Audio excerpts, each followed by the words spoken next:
Pinakulong pa kami. Yun yung masakit dun sa... Sino pakulong sa inyo? PNP siya. Sino Brutus? That time sa PNP Chief Bato de la Rosa, sir. So, Captain Reno, you are recognized. Please tell your story. Good morning, Your Honors. I'm Police Captain Ronnie Areño, assigned at Quezon City Police District. I was wounded during the conduct of legitimate anti-illegal drugs operation happened on February 24, 2021, Your Honors. When it comes to assistance, Your Honors, I received also the 100,000 pesos from the PNP, Your Honor. So you were hospitalized as well? Yes, Your Honor. Saan tama mo, sir? Right leg, Your Honor. Okay, so yung na-encounter mo, may namatay din? Yes, Your Honor. Okay. Okay, andito rin yung ating mamaya, baka tanongin ka, Captain Areño, no? So, ikaw yung head ng team na conduct ng operation? Yes, Your Honor. Okay. May mga tinamaan din sa mga kasama mo? Dalawa po ang died during operation, Your Honor.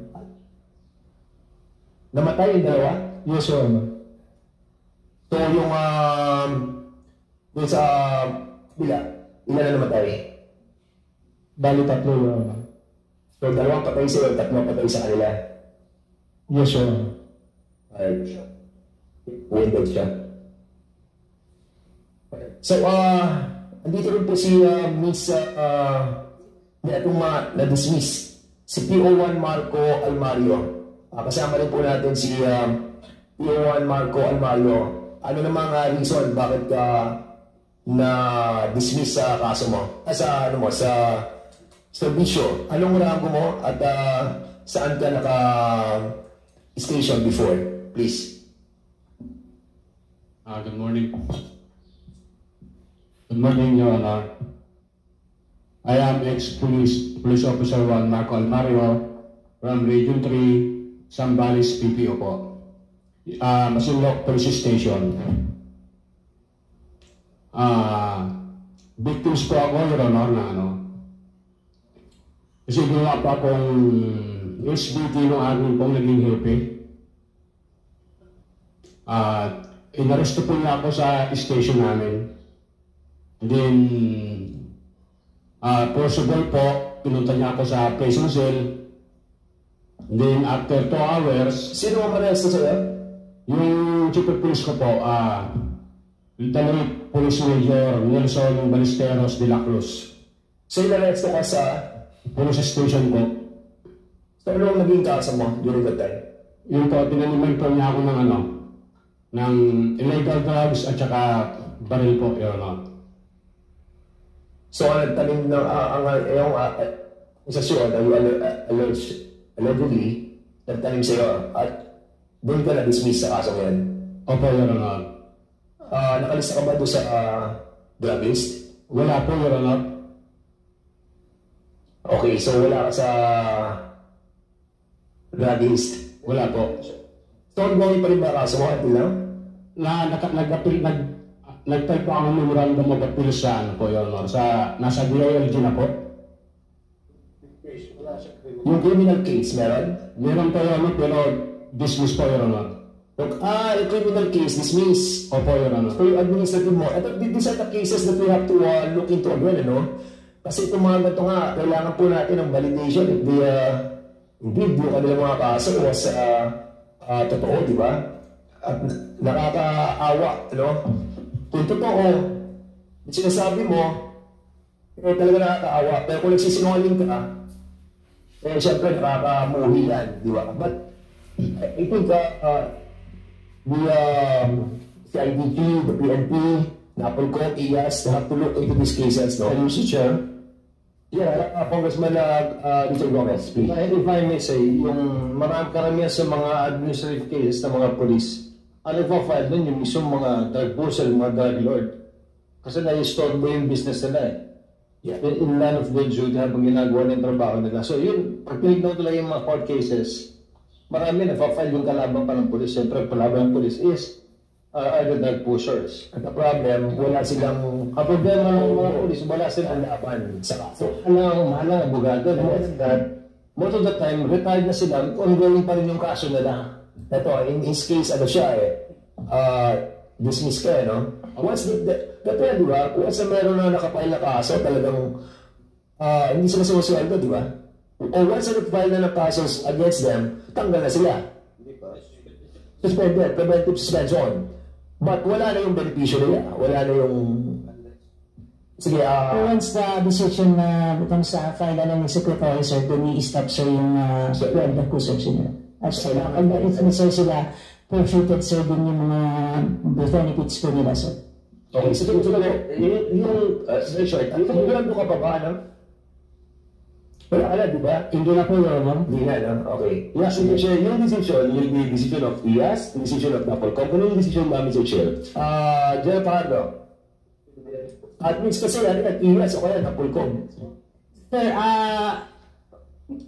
ang mga kaso po kasi, sir, na na-file, sir, sa mga probinsya, pwede po ma-file yan, sir, sa NAPOLCOM, sa IAS, and PNP po, sir, exercise disciplinary authority over all PNP po. So, hindi ko, sir, alam kung saan yung final na kaso sa kanya. Mr. Chair, it doesn't matter where they file the case. The point is, what if NAPOLCOM decides? IAS decides or the administrative officers of the PNP decides. So, sino masusunod? Pag alimbawa, na-dismissan nyo, pwede ba may appeal doon or sa inyo may appeal? How does it work, Mr. Chair? Sir, the NAPOLCOM exercise original jurisdiction, sir. So, pag na-file, sir, sa kanila yung kaso, sir, they will be the one to hear the case and decide. So, hindi na po yan pupunta, sir, sa PNP. In the case, sir, ng IAS, sir, they would recommendatory lang po sa kanila. Pag nag-file po yung mga citizens complaint po, sir, directly po sa kanila yan, then their findings will be submitted to the PNP, and the chief PNP will be the one to study whether their recommendation suffice to meet the penalties. But after the PNP decides on the case, they still have the right to file an MR, appeal, and so on and so forth, sir. I ask that, Mr. Chair, because as I looked at the report of IAS, for 2016 to 2022, June 30, 32,531 cases were dismissed. Demotion 64, dismissal from service 41, and reprimanded was 12. Because during the last budget hearing, I brought this up to the Philippine National Police. Because the budget of IAS, Mr. Chair, is attached under Philippine National Police. It should be separated from the Philippine National Police so that IAS will be able to decide on their case.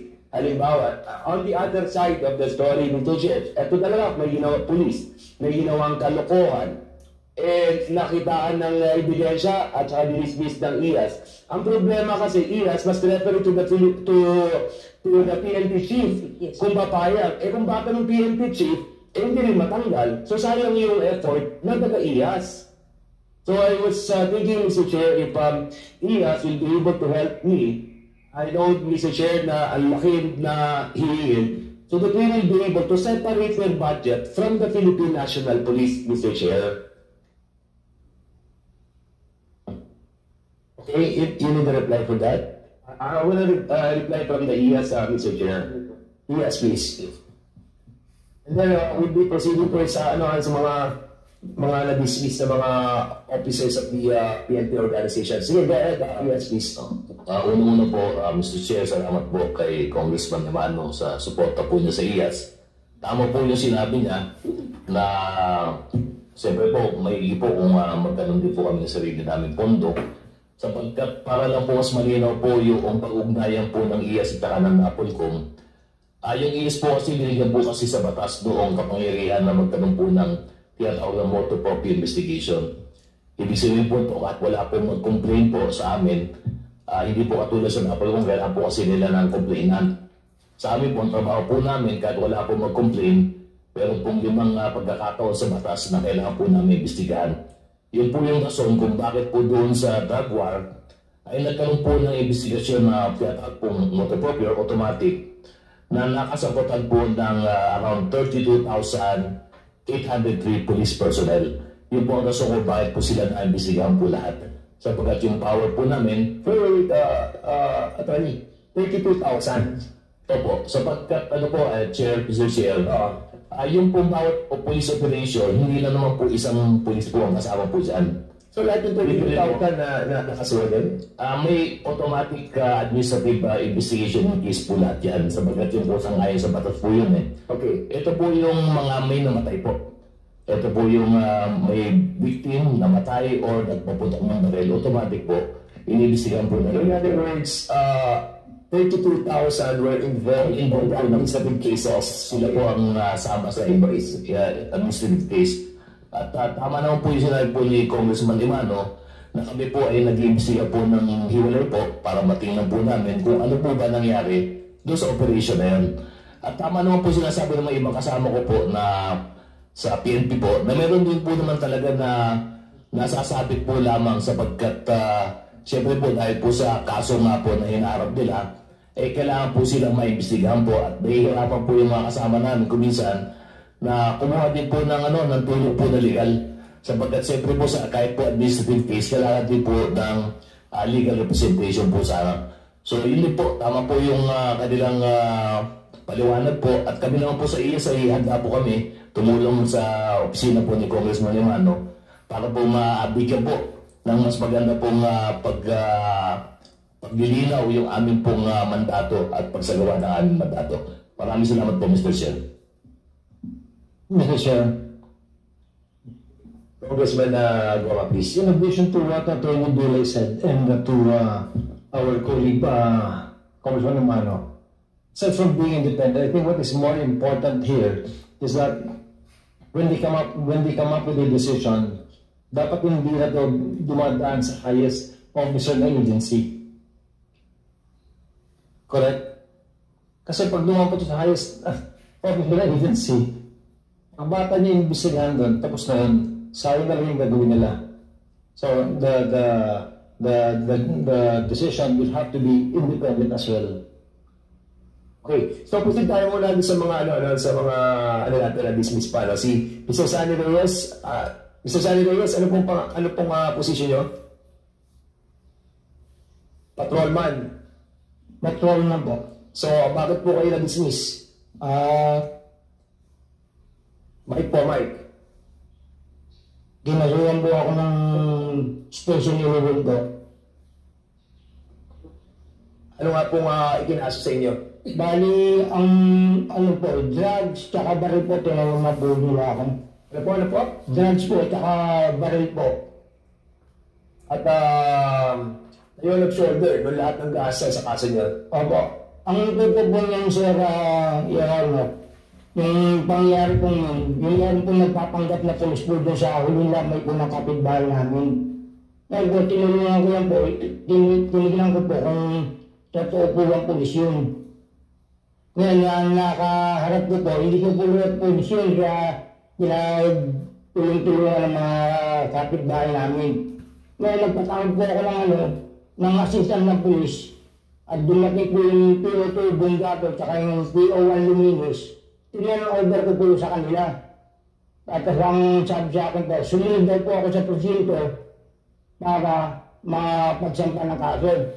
Pero pagdating po namin sa presinto sa police station 11 ng Quezon City, kami na po ang binaliktad, kinuling na po kami, napag-alaman po namin na yung taong yun po, asset po ng police station 11 ng Dallas, Quezon City po.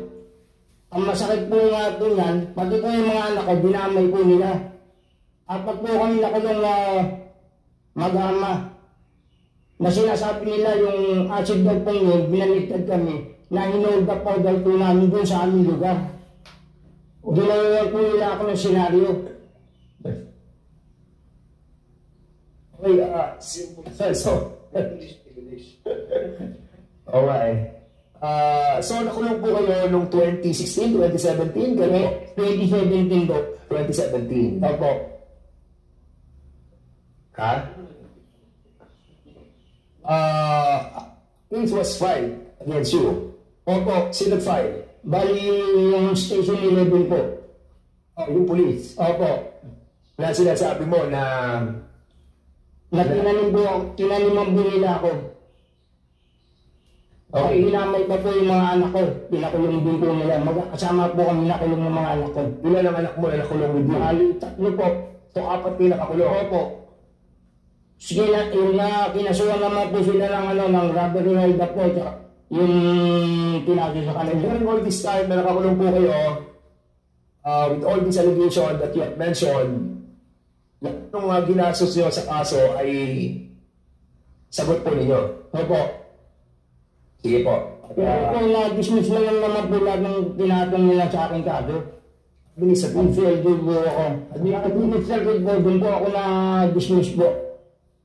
Okay. Alright.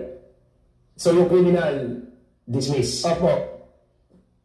Yung mga mahirap may mga sitwasyon talaga that nakakaawa yung ating mga pulis na. For example, sabihin natin na hindi sila talaga involved. Tapos ginawa nila yung kanilang tungkulin. Nagkaroon ng ganitong polisiya na this was implemented and then it happened. So, wala silang biktima sila. So, wala silang perang panggol sa sarili nila. Naapektuhan siya at ang pamilya niya, karir niya, reputasyon, dignidad.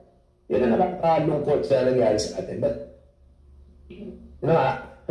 Mr. Chair, I'm not mistaken, ang naalala ko, sa regional level, meron silang legal officer. But the problem is, in numerous cases, hindi kayang i-handle ng legal office ng regional office yung cases ng mga police.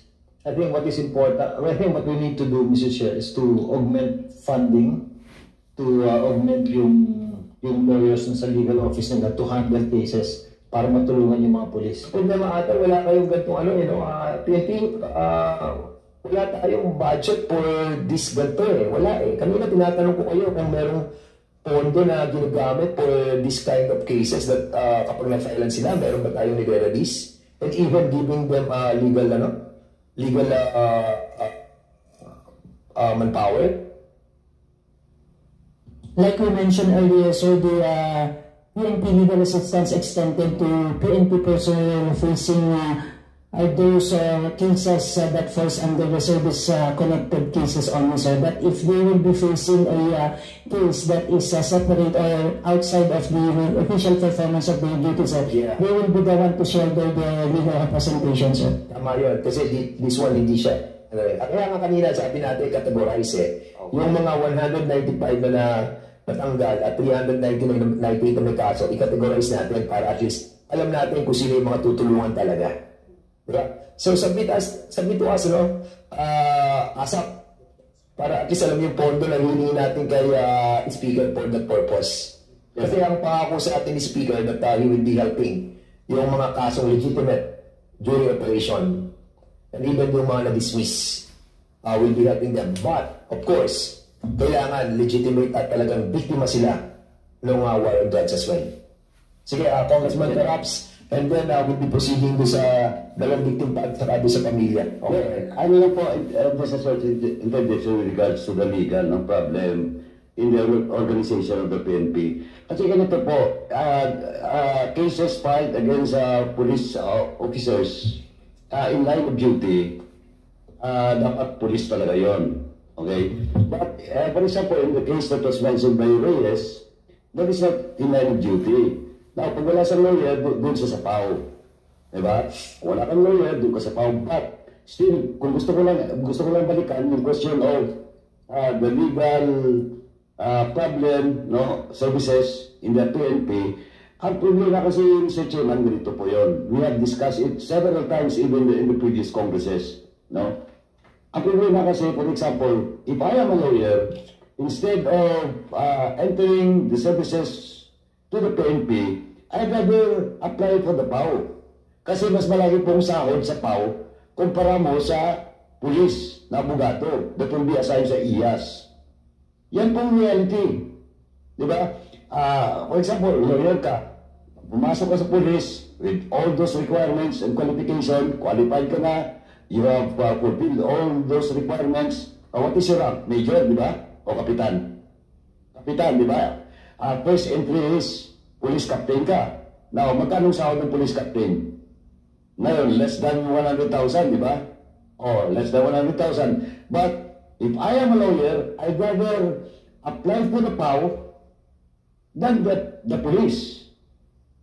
Kasi mas malaking sahod ng lawyers yung entry sa PAO kaysa sa police. Kaya yun yung isang problema dyan ng talagang sa police. We cannot hire as much as we want lawyers for the police kasi napakababa po ng sahod. Kasi police entry mo, kapitan ka, o what is the salary of the police captain, yun po yung sahod mo. Yun talaga problema. Now, kaya siguro, you have to study the local government code, same time yung PNP law, na yung IAS, kung gusto natin suportahan ng todo, pwede naman yun, but ang salary grade siguro patasin natin para mas maraming abogado na papasok dun sa police, not entering the police service, but dun sa legal ng police, no? Dun sa IAS. Yun yung pong pwedeng maging video, but as of now, kaya yan ang narap natin dahil lagyan pa natin ng malaking punto dyan. Still, the question is the scarcity of lawyers within the police organization. Yun yung problema talaga dyan. And of course, siguro talagang dapat manawagan din tayo dito sa counterpart natin, no? Sa Senate. Because in here, sa atin po sa Kongreso, yung House Bill number 6509, pending pa to sa Senate, yung pre-legal assistance to uniformed personnel. We approved this with the Committee on Justice. 2022 pa ito, naalala ko na aprobahan na natin ito, providing pre-legal assistance to any officer or uniformed personnel of the armed forces of the Philippines, the Bureau of Fire, Bureau of Chill, Coast Guard, PNP, na facing any charge before the prosecutor's office. Sana po ma-aprobahan na sa Senado to. Congressman Charon, please. I was just saying, Mr. Chairman, na yung mga abogado pumapasok din sa ating government like sa PNP, hindi po sila nag-litigate. Nandun lang sila as in an advisory or rendering legal opinion. Yun po ang trabaho ng mga lawyers sa government offices. Yung nag-litigate talaga, yung pumupunta sa yung mga abogadong nandyan sa PAO at saka yung private lawyers. Yung mga nasa nasa government. If I am not mistaken, hindi po sila nag-litigate unless they ask permission from the chief of the office na mag-engage in legal practice of the profession. I don't know if that is correct. Please reply on that, General Pardo. Sir, for proper context po, sir, yung mga PNP lawyers po natin, sir, ay nire-represent po yung mga pulis natin na kakasuhan. Yan po yung sinasabi po natin na applicable dun sa mga service-connected cases. Just like binanggit po, sir, ni Congressman Gomez, sir, na may mga subject ng police operations na nagka-countercharge sa police. Yun po ay nire-represent po ng ating mga PNP lawyers. At marami na po silang cases won in favor po ng mga pulis nating nakakasuhan, sir. So it is just clear na kulang talaga ang mga pulis sa PNP kasi it's not happening in the provinces. Ang daming policemen, when I was still in the private practice, pumunta sa private lawyer. At meron namang IBP na sinasabing yung the official na nagre-render tayo ng servisyo na walang bayad. So yun ang ginagawa ng mga abogadong private kasi yung mga pulis napakarami. Walang nag-a-attend ng mga abogadong tiga PNP na nag-a-attend ng kanilang kaso sa korte o sa fiscal's office. So yun po nangyayari sa ground. Hindi ko alam kung asan yung merong maraming abogado sa PNP. Mr. Chair. Sir, Congressman Goma. I just want to find out if do we already have an approved bill in augmenting in legal services ng PNP? Yeah, I just mentioned that we have already approved Committee on Public Order and also Committee on Justice. House Bill number... Approved on third reading, Mr. Chair? Yeah, okay. Pending in Senate? Yes. Pending in Senate? Pending in the Senate, yeah. legal assistance for the PNP. Pending pa sila nila. Anyways, pasimula tayo doon sana tapusin natin itong si Jason Ibe. Mr. Jason Ibe, ikaw naman, bakit ka na-dismiss? Sir, yung sa amin, sir, ano yung 7 police na pinag-push up ni former PNP Chief Bato de la Rosa sa Angeles City Police Office, sir. Kami yung... Ano pinag-push up? Ang naging kaso namin, sir, is meron kaming hinuling Koreano sa Friendship Plaza, sir, sa Angeles City Police Station 5. Tapos, sir, naging dahil sumunod kami sa utos ng COP, pinalaro niya yung dapat sa aming ma-file na kaso. Naging robbery extortion, sir, yung kaso. Ngayon, sir, pumutok sa media dahil nakasabay yung sa kaso yung pinatay na Koreano sa ng krami. If you remember, sir, yung kaso ni Wiggy Santa Isabel na Joji yata yung Koreano. Sorry, sir. Okay, sir, para matakpan, sir, yung dahil naging national news yung Korean na yung nanamatay sa krami, sir. Yung kwento nyo sa amin, sir, kami, sir, yung pinantakip nila para gawing sensationalize yung kasong simpleng robbery extortion sa amin is ginawa kaming kidnapping. In-insist nila, sir, na pinapilit nilang pinafile na kidnapping yung maging kaso namin. Tapos apparently, sir, after 7 days, sir, nang nangyari yun, sir, nirestrict kami sa campus, sir. Tinanggalan kami kagad ng baril, sir, at saka ng cellphone. Nirestrict kami doon wala pa kaming kaso, sir. Tapos nabalitaan na lang namin na may planong patayin kami, sir. Yung mga taga-krami at Kasi it's not, hindi siya involved yung operation nyo tungkol sa illegal drugs. Hindi, sir, robbery extortion ng people. Well, anyway, ang pinag-usapan natin sa EJA, no? But it's worth understanding also yung case ninyo. No? Kasi, sir, these are all your story and your allegation. But of course, we will be asking also the PNP to look into this. Kung talagang, but sir, administrative dismiss kayo, right? Yes, sir. Yung criminal case din, sir, dismiss. Ano natin doon, for example, na-dismiss tayo criminally? Sir, yung po kasi nangyari sa amin, sir, kung if I may, sir, patuloy ko yung go ahead. Malaman lahat, sir. Publicly kasi, sir, na pinayakan nyo at wala pa mga na-file na kaso.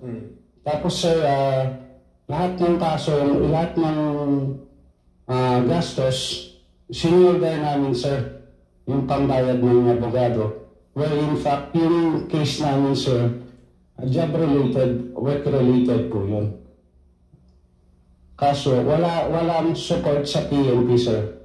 Tapos, sino kaso sa inyo? Tapos, sir, nag-dismiss na yung kasong criminal namin. Matras na yung complainant. Sir, pinakulong pa kami. Yun yung masakit dun, sir. Sino pakulong sa inyo? PNP, sir. Sino Brutus? That time, sir, PNP Chief Bato de la Rosa, sir. Merong itong video sa YouTube, sir, na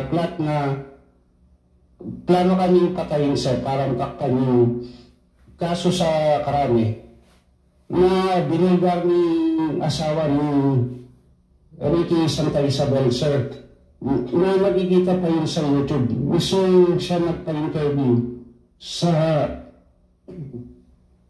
boss? Sa GMA or sa National TV na itong police na dapat kaya kinarasuhan kami ng kidnapping, sir. Muntik na kami ilatag din. Hindi ko alam, sir, kung DDS o ano. Ganun. Pero yung asawa mismo ni Ricky Santa Isabel, sir, hindi siya pumayag na ganun yung gawin nila sa amin. At with the support of our wives and relatives, binantayan kami sa kampo kanya. Hindi natuloy yung plano, sir. Paano nyo nalaman yung sinasabi yung alleged plan? Paano nyo naman na... Kasi yung first na dinala kami sa campus sa restricted, tinanggalan kami kagad ng baril tsaka cellphone. Wag daw kami makikipag-communicate sa labas. Tapos dahil sa akwa doon kami, marami kaming kagala ng polis. Sinabi nila sa amin, wala kaming cellphone, sir. Nasa isang kwarto kami. Sabi nila, may planong patayin kayo o kunin kayo dyan, sabi niya. Sabi, tawagin niyo mga kamag-anak niyo, mantayan kayo, sir. Apparently, sir, na-verify namin po yun. Sino sabi sa'yo na gano'n? Yung mga kasama din namin, sir.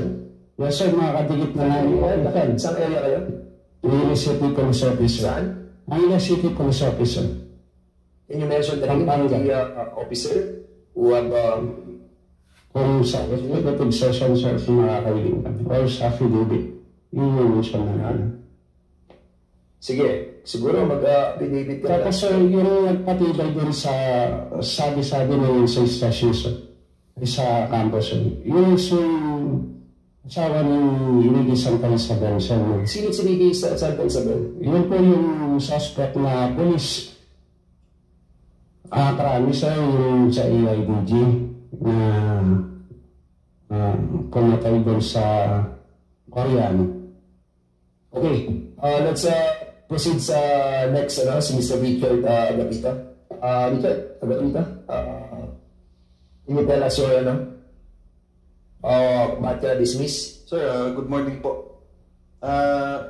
Dagdag lang po dun sa sinabi sa kasama ko po ni Mr. Jason Ibe po. Yun nga sir, yung humiliate po kami in public without, wala pa pong naka-file na... Kasama mo si Jason? Yes sir. Magkakasama kayo? Pito po kami sir na yung pulis sa Angeles. Na public humiliate po kami and yun nga po, wala pang naka-file na kaso. Okay, thank you so much, Mr. Richard Agapito. Yes sir, thank you po.